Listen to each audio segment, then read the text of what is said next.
আসসালামু আলাইকুম। শেখ পরিবার সম্ভবত এই প্রথমবারের মতো ডক্টর মোহাম্মদ ইউনূসের কাছে কোনো না কোনো কারণে একটু ঝুঁকতেই বাধ্য হলো আমরা বলতে পারি। কারণ শেখ টিউলিপ ডক্টর মোহাম্মদ ইউনূসকে যে চিঠি পাঠিয়েছেন, এই চিঠিটা সম্পর্কে যারা বিশ্লেষক আছেন এক একজন এক এক রকম মন্তব্য করেছেন। আপনারা সকলে জানেন যে আগামীকালকে যুক্তরাজ্য সফরে বের হচ্ছে ডক্টর মোহাম্মদ ইউনূস। সেখানে রাজা তৃতীয় চার্লস এবং যুক্তরাজ্যের প্রধানমন্ত্রী স্টারকিয়ারমার, মানে যেই দলটাতে টিউলিপ মন্ত্রী ছিলেন পদত্যাগ করার আগ মুহূর্ত পর্যন্ত, ওই দলটার যিনি প্রধানমন্ত্রী স্টারকিয়ারমার, তার সাথে কিন্তু টিউলিপের খুবই ভালো সম্পর্ক। তো সেই স্টারকিয়ারমারের সাথেই আমাদের প্রধান উপদেষ্টা তিনি সাক্ষাৎ করবেন। তো এই সাক্ষাতের মধ্যে বা এই সফরের মধ্যে ডক্টর ইউনূসের যুক্তরাজ্য সফরকালে তার সাথে দেখা করতে চেয়ে চিঠি দিয়েছে আপনার সাবেক ব্রিটিশ মন্ত্রী টিউলিপ সিদ্দিকী, মানে শেখ রেহানার মেয়ে। ভুল বোঝাবুঝি মেটাতে টিউলিপ এই সাক্ষাৎ চান বলে দ্য গার্ডিয়ানের প্রতিবেদনে বলছে। চিঠিটি কি আছে আমরা দেখি। প্রিয় অধ্যাপক ইউনূস, শুনেছি আপনি শীঘ্রই সরকারি সফরে লন্ডনে আসছেন। সেই উপলক্ষে আপনাকে আন্তরিক শুভেচ্ছা এবং স্বাগত জানাচ্ছি। আমি যুক্তরাজ্যের একজন সংসদ সদস্য এবং সাবেক মন্ত্রী হিসাবে, বিশেষ করে লন্ডনের বিশাল ব্রিটিশ বাংলাদেশি কমিউনিটির একজন গর্বিত সদস্য হিসাবে দীর্ঘদিন ধরে ব্রিটেন এবং বাংলাদেশের মধ্যে সুদৃঢ় এবং স্বাস্থ্যকর সম্পর্ক গড়ে তোলার জন্য কাজ করে আসছি। আপনার এই সফরের পূর্ণ সফলতা কামনা করছি। আপনি লন্ডনে অবস্থানকালে হাউস অব কমন্সে আমার সঙ্গে মধ্যাহ্নভোজ অথবা বিকেলে চায়ের দাওয়াতে আপনাকে আমন্ত্রণ জানাতে চাই। আমাদের উভয়েরই জনসেবার প্রতি এক গভীর আগ্রহ এবং দায়বদ্ধতা আছে। এই সময়ে যখন সুশাসন, আইনগত প্রক্রিয়া, ন্যায় বিচার রক্ষায় নানা চ্যালেঞ্জ মোকাবিলা করতে হচ্ছে, তখন আপনার অভিজ্ঞতা এবং দৃষ্টিভঙ্গি শুনতে পারা খুবই মূল্যবান হবে। শেখ হাসিনা মনে হয় চিঠি টিটি দেখা শরীরে জ্বালা পোড়া, বঞ্জিরে ফোন টোন দিয়া কি অবস্থা নিশ্চয় শেখ রেহানারও।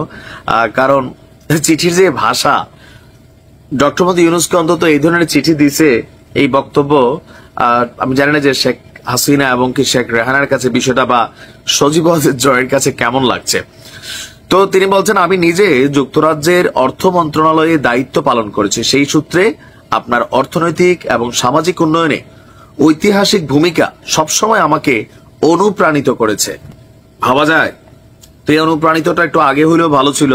যখন তিনি নোবেল পাইলেন তখন আপনার উচিত ছিল এরকম একটা চিঠি দিয়া তার সাথে দেখা করা, তাইলে হয়তো আওয়ামী লীগের সাথে ডক্টর ইউনূসের এই খারাপ সম্পর্কটা তৈরি হতো না। আচ্ছা, এরপর লিখছেন, আপনার সঙ্গে এই সাক্ষাৎ বাংলাদেশের সাবেক প্রধানমন্ত্রী শেখ হাসিনার, যিনি আমার খালা, তার সঙ্গে আমার সম্পর্ক এবং জড়িত থাকার বিষয়ে আমাকে প্রশ্নের মুখোমুখি হতে হবে। দুর্নীতি দমন কমিশনের অভিযোগ থেকে এই যে ভুল বোঝাবুঝির সৃষ্টি হয়েছে, তা এই সাক্ষাৎ দূর করতে পারবে বলে আমি আশা করি। আমি যুক্তরাজ্যের একজন নাগরিক। আমার জন্ম লন্ডনে এবং ব্রিটিশ পার্লামেন্টে গত এক দশক ধরে হ্যামস্টেড এবং হাইগেটের জনগণের প্রতিনিধিত্ব করে আসছি। বাংলাদেশের সাথে আমার হৃদয়ের টান আছে, কিন্তু সেখানে আমার কোনো সম্পত্তি বা ব্যবসায়িক স্বার্থ নেই। আমি ওই দেশে জন্মাইনি, থাকি না, এমনকি আমার পেশাগত জীবনও গড়ে ওঠেনি সেখানে। ভবিষ্যতে বাংলাদেশে রাজনীতি করতে গেলে এই চিঠিটা ভাইরাল হবে কেন? বাংলাদেশের সাথে ওনার কোনো সম্পর্ক নেই। বিষয়টা কেমন হয়ে গেল? সোনার বাংলা গড়বেন আপনার ফ্যামিলি, আর আপনি বাংলাদেশের সাথে সম্পর্ক বিচ্ছিন্ন করে দিলেন। নাই, এখন কেন বাটে পড়ে এগুলা? এই চিঠিগুলা আওয়ামী লীগের জন্য খুবই বুমেরাং হয়েছে। দুদককে আমি এই বিষয়ে পরিষ্কার করতে চেয়েছিলাম, তারা লন্ডনে আমার আইনজীবীর সাথে কোনো ধরনের যোগাযোগ আগ্রহ দেখায়নি, বরং ঢাকার একটা ঠিকানায় এলোমেলোভাবে চিঠি পাঠাচ্ছে। এই কাল্পনিক তদন্তের প্রতিটি ধাপ গণমাধ্যমে জানিয়ে দেওয়া হচ্ছে, অথচ আমি আমার আইনি দলের সঙ্গে কোনো ধরনের আনুষ্ঠানিক যোগাযোগ করা হয়নি। আপনি নিশ্চয়ই বোঝেন, এমন প্রতিবেদন যেন আমার এলাকা, নির্বাচন এলাকার জনগণ এবং আমার দেশের প্রতি গুরুত্বপূর্ণ দায়িত্ব পালনে ব্যাঘাত না ঘটায়, সেটি নিশ্চিত জরুরি। এই পরিস্থিতি নিরসনে আপনার সহযোগিতা আমার জন্য অত্যন্ত মূল্যবান হবে। আমাদের সম্ভাব্য সাক্ষাতের আগে আমি চাইলে লন্ডনে আমাদের আইনজীবীদের তৈরি করা বিদেশি লিখিত জবাব আপনার সাথে শেয়ার করতে পারি। এছাড়া যুক্তরাজ্যের পার্লামেন্টারি স্ট্যান্ডার্ডস কমিশনের একটি প্রতিবেদনও আমি দিতে পারি। আপনার ব্যস্ত সময়সূচির মধ্যে কবে আমাদের দেখা করার জন্য সবচেয়ে উপযুক্ত সময় হবে অনুগ্রহ করে জানাবেন। ওয়েস্টমিনিস্টার প্রাসাদে আমাদের সাক্ষাতের প্রত্যাশায় রইলাম। ভাবা যায়, that's called the power, that's called the chair. এটা নাম হচ্ছে ক্ষমতা। ডক্টর মোহাম্মদ ইউনূসের সাথে দেখা করার জন্য এই যে আহাজারি, এই যে ওনাকে এত তেলবাজি, বাট এগুলো ওনার প্রাপ্য ছিল, যখন ছিল তখন দেওয়া হয়নি। এখন যখন দিচ্ছেন রং টাইমে, চিঠিটা কাজে দিবে না। কারণ মামলাটা তো ডক্টর ইউনূসের কথায় হয় নাই।